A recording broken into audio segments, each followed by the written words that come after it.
మాటలు కలుపుతూ ఉన్నాడు. కొందరతో చర్చించును, కొందరతో జటలు చెప్పు గోష్ఠించే,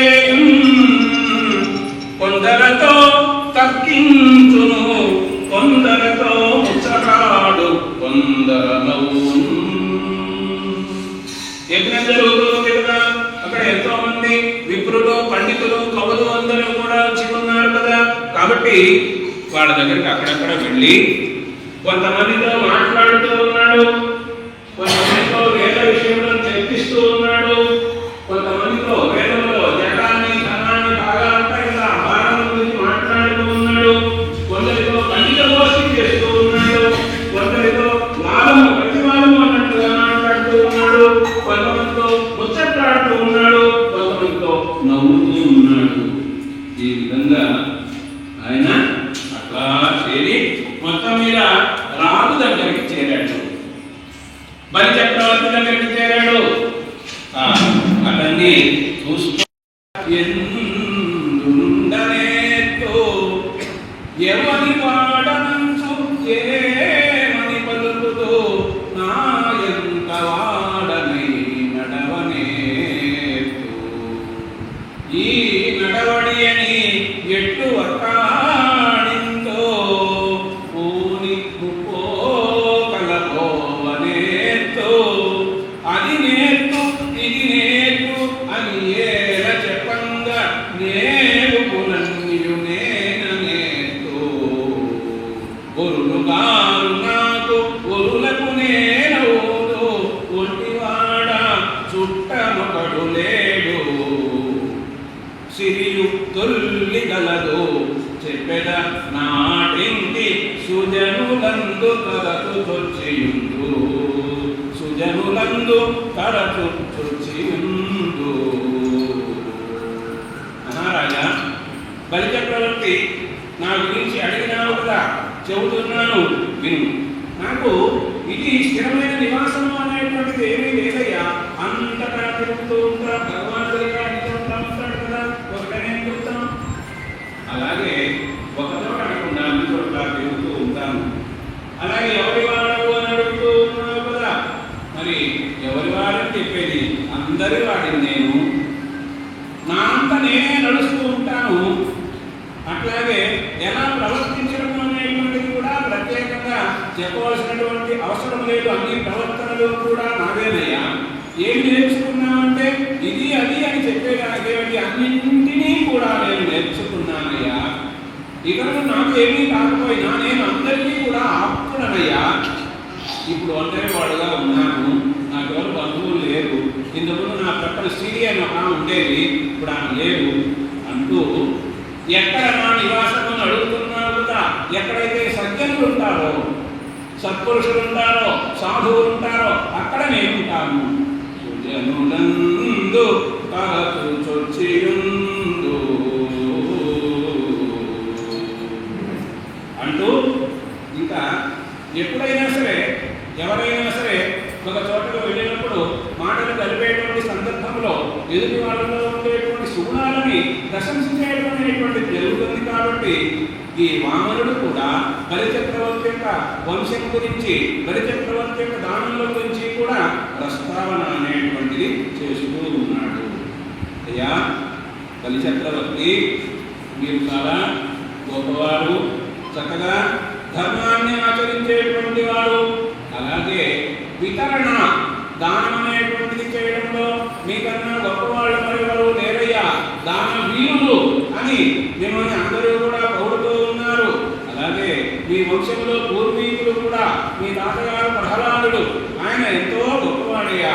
భగవంతుని యొక్క ఆ గుణములను ఎప్పుడూ కూడా కీర్తిస్తూ ఉన్నటువంటి మహానుభావుడు. కాబట్టి మీ వంశము ఎంతో గొప్పది.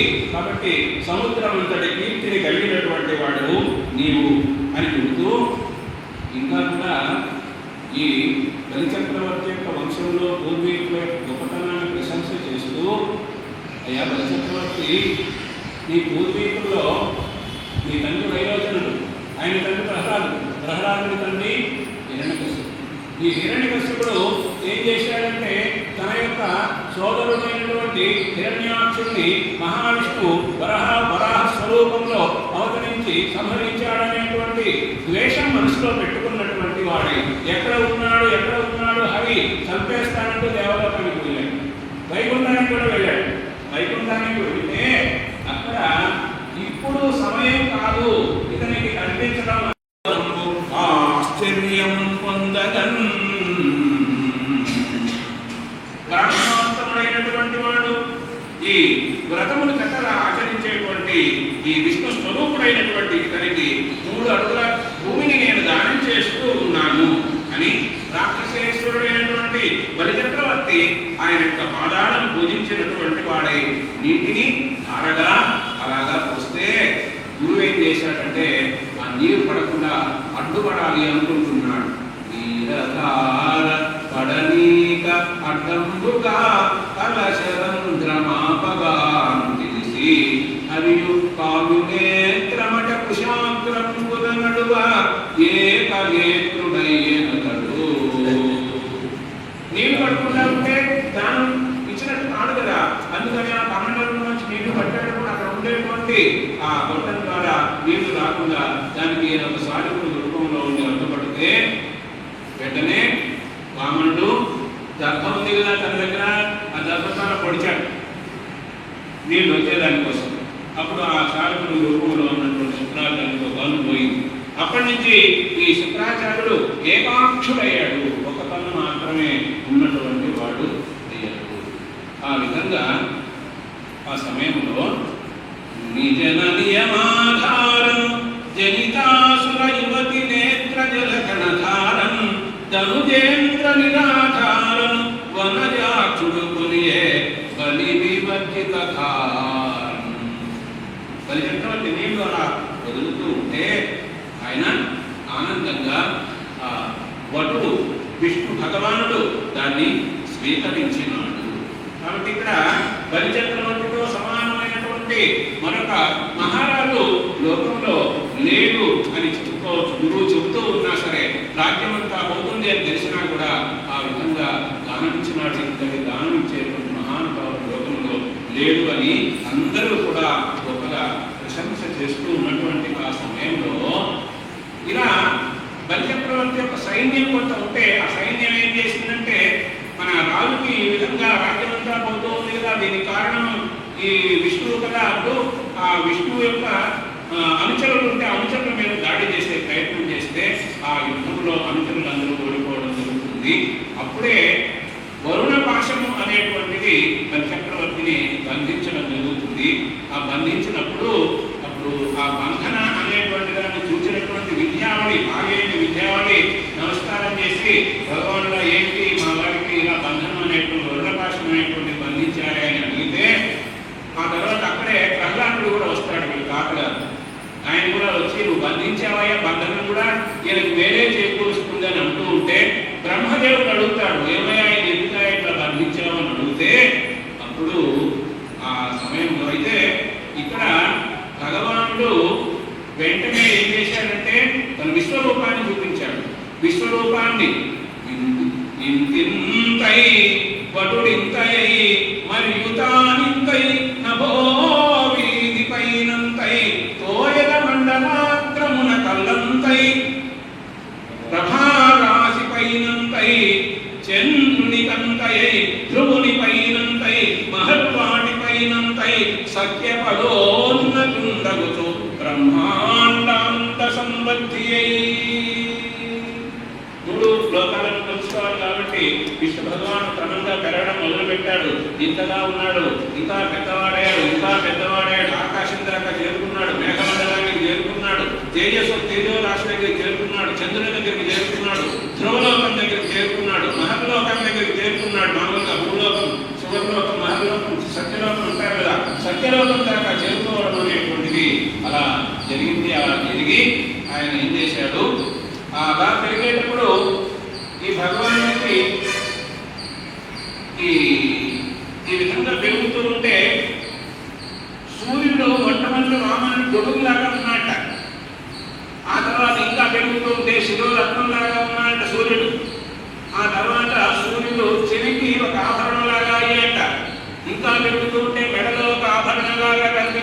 సూర్యుడు.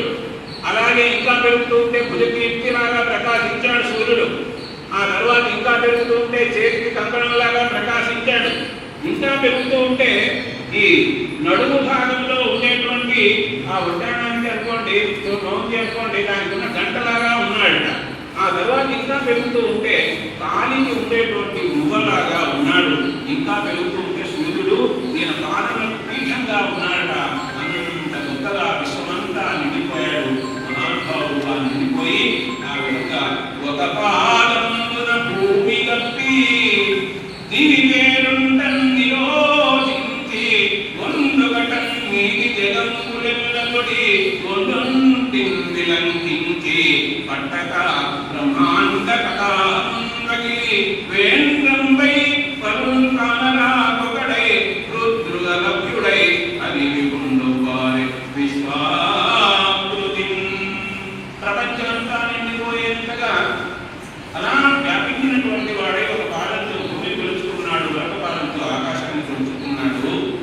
ఇప్పుడు మూడవ పాదంలో ఉంది కదా, ఆ మూడవ పాదము ఇవ్వాలి కదా, ఇవ్వకపోతే అబద్ధం చెప్పినటువంటి ఆ మాట వస్తుంది కదా. అందువలన నేను బలిచక్రవర్తి మూడవ పాదం సంగతి ఏమిటి అంటే అప్పుడు అంటాడు, సుమృతంబగాని సుడియదు నాలిక బొంకజాల నాకు బొంకులేదు నీ తృతీయ పదము నిజము నా శిరమున నెలవు చేసి పెట్టు నిర్మలాత్మా.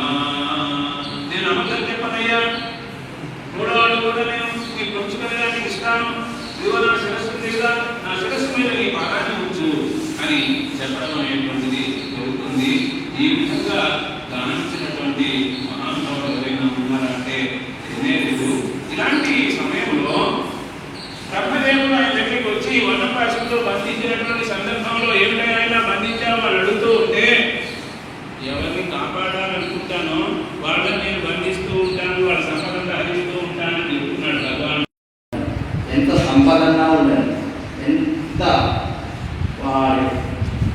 విస్తారమైనటువంటి ప్రపంచమన్నా ఉండాలి, కానీ మన అద్దుని మనకు ఉండేటటువంటి ఒక పరిమితిని దాటకూడదు. అసలు బలిచక్రవర్తి ఏం చేశాడు? తన బలం ఉన్నది, తన తపస్సు ఉన్నది, అన్నీ ఉన్నాయి. మళ్ళీ వేదములు నమ్మాడు, విప్రులను పూజించాడు, యజ్ఞములను యాగములను అన్నింటినీ చేశాడు. విష్ణుదేవుని ఎప్పుడు కూడా విమర్శించలే, ఆయనలో శత్రుత్వం తెచ్చుకోలే. హిరణ్యకశిపుడు మొదలైనటువంటి వాళ్ళు తెచ్చుకున్నారు, కానీ ఈయన తెచ్చుకోలే. అయినా కూడా మరి విష్ణువు బలిచక్రవర్తిని ఎందుకు నిగ్రహించాడు? ఇది చాలా ఆలోచించదగినటువంటి విషయం. బ్రహ్మానంద స్వాముల వారు ఈ విషయాన్ని చాలా గట్టిగా చెప్తూ ఉండేవారు. ఏమిటంటే బలిచక్రవర్తి చక్రవర్తి అయినాడు, కానీ పెద్దలను గౌరవించలే, దేవతలను మన్నించలే. ఇది విష్ణు భగవానుడు పెట్టినటువంటి ఒక నియతి.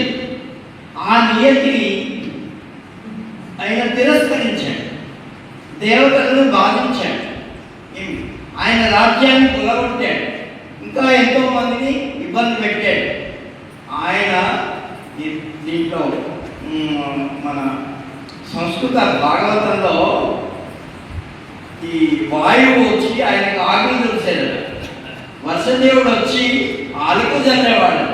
అంటే ఇవన్నీ వాళ్ళ చేత చేయించుకోవాల్సిన పనులా ఏమండి? అట్లా మరి అతిక్రమించినప్పుడు ఏం చేయాలి? వాడిని భక్తితో ఉన్నాడు, యజ్ఞయాగములు చేస్తున్నాడు, అన్నీ చేస్తున్నాడు. అటువంటి వారిని చంపడము ధర్మం కాదు. కాబట్టి యుద్ధానికి రాడు. అటువంటిప్పుడు యుద్ధ ధర్మము చెల్లదు. ఏం చేయాలని దీనికి ఉపాయం. అందుకని ఆయన ఒక బ్రాహ్మణుడుగా కశ్యప ప్రజాపతి ఉద్భవించి వచ్చి మరి ఆయన దానమిచ్చేటటువంటి గుణం ఉన్నది కాబట్టి ఆయన వచ్చి దానాన్ని అడిగాడు. అదెంత అడిగాడు? 3 అడుగులు అడిగాడు. ఒక అడుగు పూర్తిగా భూమండలాన్ని కప్పేశాడు. రెండవ అడుగు 14 భువనములను కప్పేశాడు. ఇంకా మూడవ అడుగుకి స్థలం లేదు. ఆయన ఏ వివాదం అర్థం కాదు. ఇంకేమనుకున్నాడు? తనను తాను స్వామికి సమర్పించుకున్నాడు. తల ఇస్తే అది ఇచ్చినట్టే. మరి అటువంటి వాడికి ఏమి ఇవ్వాలి అంటే, ఆయన ఇప్పుడు ఇంద్రుడు ఆల్రెడీ ఉన్నాడు. 100 యజ్ఞములు చేసినటువంటి వాడికి ఇంద్ర పదవి వస్తుంది అని చెప్పారు. మరి ఇప్పుడు ఉండేటటువంటి ఇంద్రుడు ఇంకా వాడికి టైం ఉన్నది. నువ్వు ఇప్పుడే చేసేసి నాకు ఇంద్ర పదవి కావాలి అని ఆ ఇంద్రుడిని నువ్వు జయించి అది ఆక్రమిస్తే న్యాయమా? చెప్పండి. భక్తుడై ఉండి కూడా తన పరిధిని, తన హద్దును దాటకూడదు. ఇది ప్రతి వాళ్ళకు. ఇప్పుడు ఇంట్లో పెద్ద యజమాని ఉన్నాడు, వాడి హద్దు ఎంత ఉందో అంతవరకే ఉండాలి. ఇంట్లో భార్య ఉంది, కొడుకులు ఉన్నారు, వాళ్ళ పరిధిని ఎప్పుడు కూడా దాటి ప్రవర్తించకూడదు. ఇది చెప్పినటువంటి విషయం. అందుకని భగవంతుడు అలా వారి తీసేసి ఆ పాతాలను పెట్టేసి అక్కడ ఆయనకు రక్షకుడై భగవంతుడు స్వయంగా ఉన్నాడు.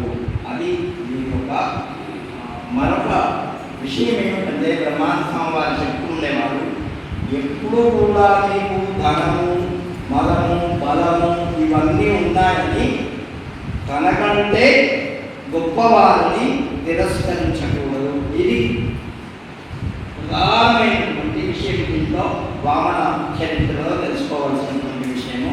కాబట్టి దాన్ని చాలా చక్కగా మన రాజశేఖర్ గారు సత్యానంద ఆశ్రమ ఆస్థాన పండితులు చెప్పారు. వారికి ధన్యవాదాలు. 2 రోజుల కిందట రామతీర్థ స్వామి వాత్సల్యంతో నాకు రామకృష్ణ ప్రభ పుస్తకాలను అందజేశారు. ఎందుకు ఇచ్చారంటే, అందులో వామన చరిత్ర అనేటువంటిది ఒక పేజీలో, ఒక పుస్తకంలో వ్యాసంగా ఉంది. అది చదివితే ఇంకా కొన్ని ఎక్కువ విషయాలు ఇక్కడ చెప్పే అవకాశం ఉంటుందని నేను ఆ విధంగా రామతీర్థ స్వామి వారికి ఇచ్చినటువంటి పుస్తకాలని ఉపయోగించుకున్నాను. నాకు ఉపయోగపడ్డాయి. వారికి ప్రణామం. తర్వాత రేపు శ్రీకృష్ణ లీలలో ఇదే టైం ఉంటుంది. ఎల్లుండి ఆదివారం మాత్రము ఉదయం 10 గంటల నుంచి 12 గంటల వరకు ప్రసంగము. అదందరూ కూడా గమనించాలి. ఆ రోజు పరిసమాప్తి కళ్యాణంతో మనం పరిసమాప్తి చేసుకున్నాము. ఆ తర్వాత ప్రసాదం కూడా ఉంటుంది భక్తులకి, ఉండే వచ్చినటువంటి భక్తులందరికీ. రుక్మిణి కళ్యాణము పెద్దలు చెప్తుంటారు. నువ్వు అక్కడ కూర్చున్నాను కదా, అక్కడ కూర్చో, నువ్వే అక్కడే కూర్చున్నా, అక్కడ ఉన్నాయి ఖాళీ కుర్చీలు. అవి ఎవరికైతే పెళ్ళి కాదో వాళ్ళు ఈ రుక్మిణీ కళ్యాణాన్ని చదివితే, వింటే ఏమి వారికి పెళ్ళవుతుందని, మంచి కృష్ణుడు లాంటి భర్త వస్తాడని బలశ్రుతి. కాబట్టి అది కూడా అందరూ వినడానికి ప్రయత్నం చేయండి. మరొకటి చెప్పాలని ఏమిటంటే, వచ్చే సెప్టెంబర్ 22 నుంచి నవరాత్రులు ప్రారంభం. ఆ 9 రోజులు 2వ తేదీ వరకు, అక్టోబర్ 2వ తేదీ వరకు రామచంద్రుని యొక్క కథ, శ్రీ రామాయణము ప్రవచనం ఉంటుంది. అందరూ ఇలాగే వచ్చి మరి శ్రవణం చేస్తారని ఆశిస్తున్నాను. ఆ తర్వాత కూడా ప్రతి నెల 1 వారం రోజులు ఇటువంటి ఉపన్యాసాలు పెట్టాలని అనిపిస్తున్నది. ఎందుకంటే మన జీవితంలో జీవితం ఉంటే కాదు, తెలుసుకోవాల్సినటువంటి అనేకం ఉన్నాయి. ఇప్పుడు మనం కథా రూపంలో తెలుస్తున్నాం. మరికొంత పెద్దలు దీన్ని తాత్విక రూపంలో చెప్తారు. ఏంటి ఉపనిషత్ రూపంలో చెప్తారు, వేదాంత రూపంలో చెప్తారు, సంగీత రూపంలో చెప్తారు. అటువంటి మహానుభావులు ఈ భారతదేశంలో ఉన్నారు. అట్లా భారతదేశంలో ఉండేటటువంటి ప్రముఖులైనటువంటి వాళ్ళను ఎక్కడెక్కడ ఎటువంటి వాళ్ళు ఉన్నారో గమనించి వాళ్ళను తెప్పించి ఈ కార్యక్రమాన్ని నిర్వహించాలని మా భగవాన్ వారు కూడా ఏమిటంటే ప్రజల్లో ఉపన్యాసాలు ఇప్పించి పండితుల చేత మరి మహాత్ముల చేత సన్యాసుల చేత ఈ నైతిక ఆధ్యాత్మిక విలువలను పెంపొందించాలా అని వారి ఆశ్రమ ఉద్దేశాల్లో అక్కడ రాసి పెట్టున్నారు. కాబట్టి దాన్ని కూడా మనం అభివృద్ధి పరిచి అట్లా వారి ఒక ఆశయాన్ని నెరవేర్చాలా అనేటటువంటి సంకల్పము కలిగింది. తదాస్తు. ఇప్పుడు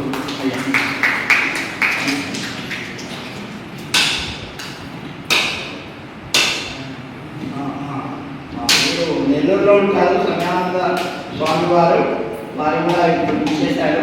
సంతోషం. ఆదిశంకర ధ్యాన మందిరం వారు ఉండేది.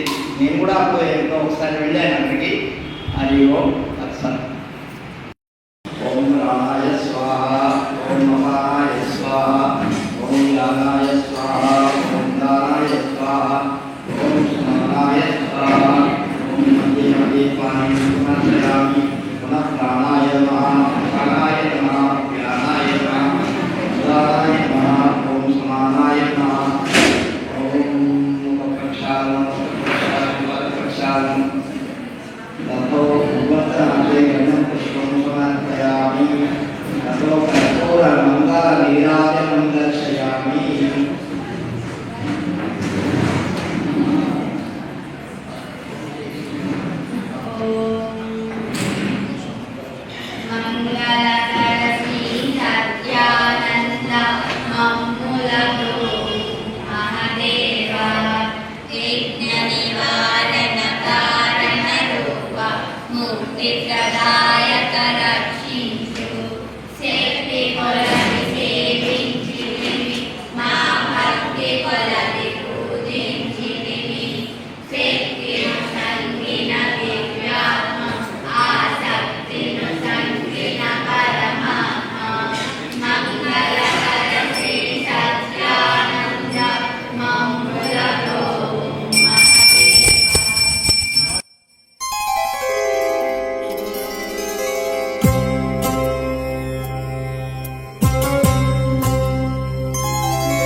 ఆ